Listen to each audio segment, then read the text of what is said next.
Good morning to all. आज हम discuss करेंगे chapter 11 worksheet 3। You must know area of parallelogram is equal to base multiply altitude.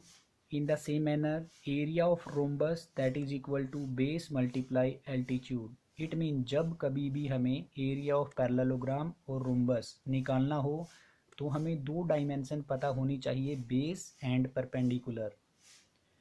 Base को हम side और base side भी बोलते हैं और एल्टीट्यूड को हम परपेंडिकुलर हाइट भी बोलते हैं।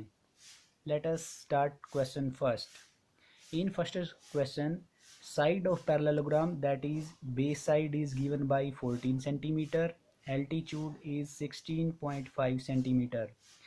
Therefore area of parallelogram is equal to base multiply altitude.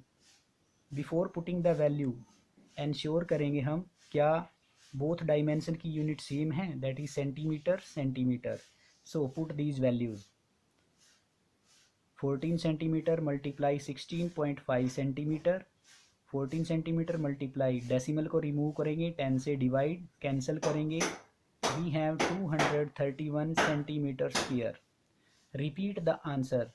Hence area of parallelogram is equal to 231 centimeter square. That is our required answer. Next question number 2. Question number 2 में हमें दिया गया base of parallelogram is 135 decimeter and altitude is 6 decimeter. But हमें area question में दिया गया है square metre में निकालना है। स्क्वायर मीटर में निकालना है तो इट मीन्स डायमेंशन किस में होनी चाहिए, मीटर में। Firstly we convert decimetre into metre. Decimetre हमारी क्या है, स्मॉलर यूनिट है, और मीटर हमारी क्या है, लार्जर यूनिट है। डेसीमीटर से हमें मीटर पे जाना है। जब भी हम डेसीमीटर से मीटर पे जाते हैं तो हम एक स्टेप डेसीमीटर से मीटर पे जाना है, यानी एक स्टेप हमें ऊपर जाना पड़ेगा। जब हम ऊपर की तरफ जाएंगे तो हमें 10 से डिवाइड करना पड़ेगा। इसीलिए हम 135 को अगर 10 से डिवाइड कर दें तो वो मीटर में कन्वर्ट हो जाएगा। सिमिलरली 6 डेसीमीटर हैं, यहाँ पर 6 को अगर 10 से डिवाइड कर देंगे तो वो मीटर में कन्वर्ट हो जाएगा। Then we find area of parallelogram is equal to base multiply altitude. 135 upon 10 metre multiply 6 upon 10 metre that is equal to 810 upon 100 metre square. 0 से 0 को कैंसिल करेंगे हम। 81 upon 10 metre square that is equal to, नीचे 10 हैं, पीछे से 1 digit छोड़ेंगे, decimal को प्लेस करेंगे, that is 8.1 metre square. Hence area of parallelogram will be equal to 8.1 metre square. That is our required answer. Question 3, base of parallelogram is equal to 15 centimetre, altitude is equal to 18 centimetre. Area of parallelogram हमें निकालना है, that is equal to base multiply altitude, that is equal to 15 centimeter multiply 18 centimeter, that is equal to 270 centimeter square. Hence area of parallelogram is equal to 270 centimeter square. Next question number 4, हमें given है area of parallelogram is equal to 240 centimetre square, altitude is equal to 3 decimetre. 3 decimetre यहाँ पर centimetre square में, it means हमारी dimension centimetre में होनी चाहिए। Decimetre को जब सेंटीमीटर में कन्वर्ट किया जाता है तब वहाँ पर हम एक स्टेप लार्जर यूनिट से स्मॉलर यूनिट पे जाते हैं, इसलिए यहाँ पर हम 10 से मल्टीप्लाई करेंगे, that become 30 centimetre. We know that area of parallelogram is equal to base multiply altitude. जो वैल्यू हमें गिवन है वो हम पुट करेंगे और अननोन वेरिएबल की और क्वांटिटी की वैल्यू हम फाइंड करेंगे। 240 is equal to base multiply 30। अब क्लास 6 में आपने लीनियर इक्वेशन को सोल्व किया था, यहाँ पर भी एक लीनियर इक्वेशन की तरह से सोल्व करेंगे हम। जिसकी वैल्यू निकालने उसको राइट हैंड पोजीशन पर ही रखेंगे। इधर मल्टीप्लिकेशन में 30 है, ट्रांसपोजिशन देंगे तो डिवीजन में चला जाएगा, कैंसिल करेंगे, this implies base is equal to 8। Answer को रिपीट करेंगे, hence base of parallelogram is equal to 8 centimetre, our required answer. Now question number 5, base of rhombus हमें गिवन है 8 सेंटीमीटर, एल्टीट्यूड और परपेंडिकुलर हाइट हमें given है 0.6 dm। यहाँ पर हमारी सेंटीमीटर में है, ये DM है। इट मीन्स हमें पहले कन्वर्जन ऑफ यूनिट को फॉलो करेंगे। सेंटीमीटर में है तो इसको भी हम सेंटीमीटर में कन्वर्ट करेंगे। 0.6 मल्टीप्लाई 10, क्योंकि डेसीमीटर बड़ी यूनिट है, सेंटीमीटर छोटी है। बड़ी से छोटी पे जाएंगे तो हम वहाँ पर मल्टीप्लाई करेंगे, क्योंकि हम एक स्टेप नीचे गए हैं इसीलिए हम 10 से मल्टीप्लाई करेंगे। Firstly remove decimal, 6/10 multiply 10 centimetre. Solve करेंगे, altitude will become 6 centimetre. Therefore area of rhombus is equal to base multiply altitude, that is 8 centimeter multiply 6 centimeter, that is equal to 48 centimeter square. Hence area of rhombus will become 48 centimeter square. That is our required answer. Now question number 6. Area of rhombus 320 meter square, base is equal to 5 meter. We know that area of rhombus is equal to base multiply altitude. Put the value of given quantity, that is 320 is equal to base is 5 multiply altitude.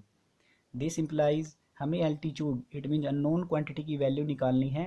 जो known quantity है transposition देंगे, 5 को इधर लेके आएंगे, हम division में चला जाएगा, कैंसिल करेंगे। This implies altitude will become 64।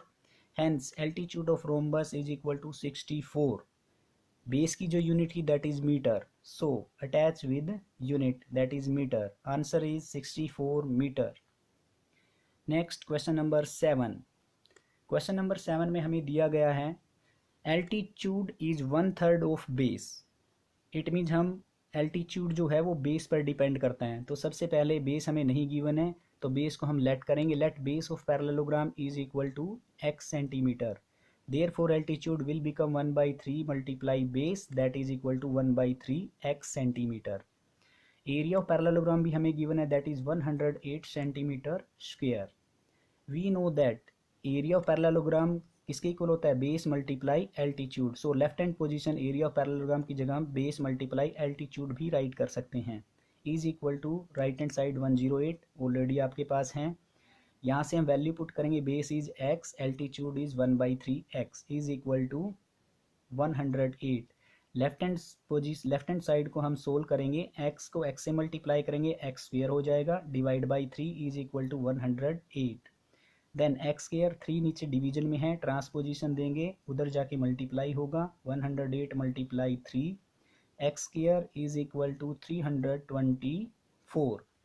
इधर स्क्वायर है, इट मीन्स एक्सपोनेंट 2 है, तो राइट हैंड साइड में जो हमारे पास नंबर है वो भी किसी ना किसी नंबर की एक्सपोनेंट 2 बनेगा। So 324 is square of 18, right. Exponent both side exponent are same on comparing base. अगर एक्सपोनेंट सेम होती है तो हम बेस को कंपेयर कर सकते हैं, इक्वल रख सकते हैं। So we get x is equal to 18। Hence base of parallelogram is equal to x centimeter, that is equal to 18 centimeter, and altitude is 1/3 x। x की वैल्यू पुट करेंगे, that will become 6 centimeter. That is our required answer. Question number 8. Area of rhombus हमें given है 119 centimeter square and perimeter of rhombus is given by 56 centimeter. Perimeter of rhombus, सबसे पहले rhombus का जो perimeter है, rhombus एक तरह से square जैसी होती है, केवल vertex angle 90 डिग्री नहीं होते, all 4 sides are equal। और perimeter क्या होगा, total length of boundary। It means square की जो साइड है वही रोम्बस की साइड है, स्क्वायर का जो पेरीमीटर होगा वही आपका रोम्बस का पेरीमीटर निकालने के लिए फॉर्मूला बनेगा, that is 4 multiply side of rhombus. वो हमें गिवन है 56। यहाँ से हम साइड को कैलकुलेट करेंगे, 56/4 इज इक्वल टू 14 सेंटीमीटर। अब हमारे पास रोम्बस की साइड आ गई है 14 सेंटीमीटर, लेकिन हमें तो एरिया भी गिवन है। यहाँ पर एरिया कंसेप्ट अप्लाई करेंगे, area of rhombus is equal to 119 centimeter square. Area of rhombus के लिए हम फॉर्मूला पुट करेंगे, base multiply altitude is equal to 119। अब बेस को हम साइड भी बोलते हैं और साइड हम ऑलरेडी कैलकुलेट कर चुके हैं, साइड की जगह 14 पुट करेंगे। एल्टीट्यूड एज इट इज़, क्योंकि यह नॉन क्वांटिटी है इसकी वैल्यू हम फाइंड करेंगे, that is equal to 119। Altitude is equal to 14 इधर मल्टीप्लाई है, उधर जाके डिवाइड होगा, 119/14। 7 से कैंसिल करेंगे, 17/2, देन डिवाइड करेंगे 8.5। Hence altitude of rhombus is equal to 8.5 centimeter, our required answer. Next is question number 9. Question number 9 में हमारे को बेस गिवन है 50 सेंटीमीटर, एल्टीट्यूड गिवन है 8 सेंटीमीटर. केस 1 हम इसको लेके चलेंगे. केस 2 में वो क्या कहता है, अगर आपका एल्टीट्यूड 4 सेंटीमीटर हो जाए तो उसकी अनदर साइड जो होगी वो क्या बनेगी. इट मीन्स हमें क्या निकालना है, बेस निकालना है जिसका एल्टीट्यूड 4 सेंटीमीटर हो. तो केस फर्स्ट हम मानेंगे बेस ऑफ पैरेललोग्राम 50 सेंटीमीटर के लिए जो हमें गिवन है एल्टीट्यूड 8. यहाँ से हम एरिया कैलकुलेट करेंगे, base multiply altitude is equal to 400 centimeter square. Case second में हमारे को दिया गया altitude of parallelogram 4 centimeter, area of parallelogram, क्योंकि हमें पता है फिगर तो वही है, वही पैरेललोग्राम है, लेकिन एरिया अगर सेम पैरेललोग्राम उसके एल्टीट्यूड है ना अपोजिट साइड पे दूसरी पे लेंगे, हम दूसरे पेयर पे लेंगे तो एरिया तो वहाँ सेम रहेगा. इसलिए हम एरिया पैरेललोग्राम जो फर्स्ट केस में हमें निकाला है वो यूज़ करेंगे, दैट इज़ 400 सेंटीमीटर स्क्वायर. अब हमें दो क्वांटिटी पता है, थर्ड वन फाइंड करनी है, दैट इज़ बेस हमें फाइंड करना है. So we know that area of parallelogram is equal to base multiply altitude. This implies value put करेंगे, area is 400 is equal to base as it is multiply 4 altitude. This implies base is equal to 400 upon 4. This implies base is equal to 100. Hence base, that is also called length of other parallel sides, is equal to 100 centimeter, our required answer. Next question number 10. अब हमारे पास question number 10 में दिया गया है area of parallelogram 625 meter square.